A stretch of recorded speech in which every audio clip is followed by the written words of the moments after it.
હે guys, welcome back to ક્રિસાસ foodie vlogs. Friends, આજે હું તમારા માટે લઈને આવી છું સાબુદાણાની ખીચડીની રેસીપી. તો એકદમ છૂટો છૂટો દાણો રહે એ રીતની આજે આપણે સાબુદાણાની ખીચડી બનાવીશું. અને આ રેસીપી ફરાળી રેસીપી છે, તમે વ્રતમાં પણ ખાઈ શકો છો. તો ફ્રેન્ડ્સ, ચાલો આપણે રેસીપી સ્ટાર્ટ કરીએ. તો ખીચડી માટે ફ્રેન્ડ્સ આપણે અહીં સાબુદાણા લીધા છે. એક વાટકી ભરીને આપણે સાબુદાણા લીધા છે. હાથમાં લઈને તમને બતાવું તો તમે સાઇઝ જુઓ કે મીડિયમ સાઇઝના અહીં મેં સાબુદાણા લીધા છે. ટોટલ 3 જાતના સાબુદાણા આવે છે, તેમાં આપણે મીડિયમ સાઇઝના લીધા છે. ખીચડીમાં આનો જ ઉપયોગ થાય છે. તો આપણે આને જેટલા પ્રમાણમાં સાબુદાણા છે તેનાથી અડધું પાણી નાખી અને આપણે તેને પલાળી દઈએ 2 થી 3 કલાક માટે. 3 કલાક જેવું થઈ ગયું છે તો આપણે ચેક કરી લઈએ કે આપણા સાબુદાણા પલળી ગયા છે કે નહીં. ફ્રેન્ડ્સ, બધું પાણી સોક થઈ ગયું છે કે નહીં. તો તમે જુઓ કે સાબુદાણાએ બધું જ પાણી એબ્સોર્બ કરી લીધું છે. તો આ જ રીતના ફ્રેન્ડ્સ આપણે ઓછું પાણી નાખીશું તો આ રીતનું જ આપણા સાબુદાણા તૈયાર થશે. વધારે પડતું પાણીનો યુઝ નથી કરવાનો.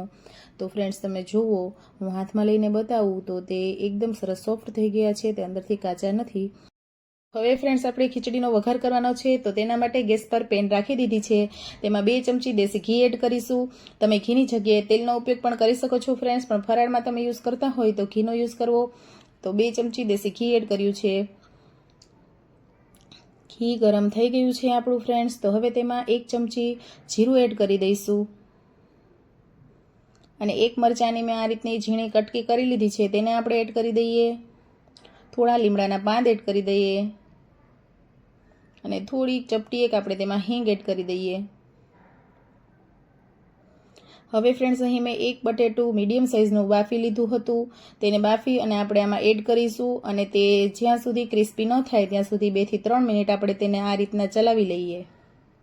હવે તેમાં ફ્રેન્ડ્સ આપણે થોડા સિંગદાણા શેકેલા મેં અહીં અડધી વાટકી જેટલા એડ કર્યા છે.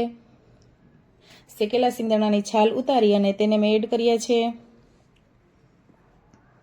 બધી જ વસ્તુઓને 2 થી 3 મિનિટ માટે ચલાવી લઈએ.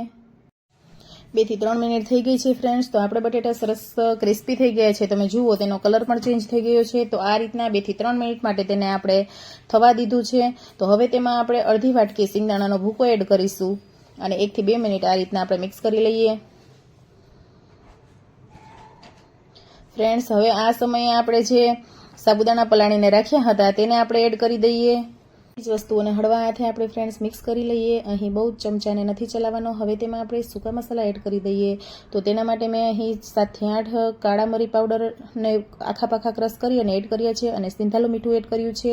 મસાલામાં આપણે બહુ કંઈ એડ નથી કરવાનું. તો ફ્રેન્ડ્સ, ઓછા મસાલાઓથી આ રેડી થશે. અને હવે ઉપરથી આપણે અડધું ફાડું લીંબુ નીચવી દીધું છે. અને થોડા આપણે તેમાં કોથમીરના પાન એડ કરી દઈએ. તો ફ્રેન્ડ્સ, તૈયાર છે આપણી સાબુદાણાની ખીચડી. ખૂબ જ ઓછા સમયમાં ફ્રેન્ડ્સ આ ખીચડી બનીને રેડી થઈ જાય છે. તો તમને ક્યારેક વ્રતમાં ખાવાનું મન થાય તો તમે આ બનાવીને ચોક્કસથી ટ્રાય કરજો. તમે જુઓ કે એકદમ સરસ છૂટો છૂટો દાણો રહે એ રીતની આપણી ખીચડી બનીને રેડી થઈ ગઈ છે. તો એકદમ સરસ ટેસ્ટી અને હેલ્ધી ખીચડી રેડી છે ફ્રેન્ડ્સ. તો તમે પણ ટ્રાય કરો. રેસીપી તમને કેવી લાગી તે તમે મને કમેન્ટ કરીને જરૂરથી કહેજો. અને જો મારી ચેનલમાં તમે નવા હોય તો મારી ચેનલને સબસ્ક્રાઈબ કરી લેજો. રેસીપી જો તમને ગમી હોય ફ્રેન્ડ્સ તો વિડીયોને લાઇક કરજો અને ફ્રેન્ડ્સ સાથે શેર કરજો. તો ફરી મળીશું એક નવા વિડીયો સાથે. બાય.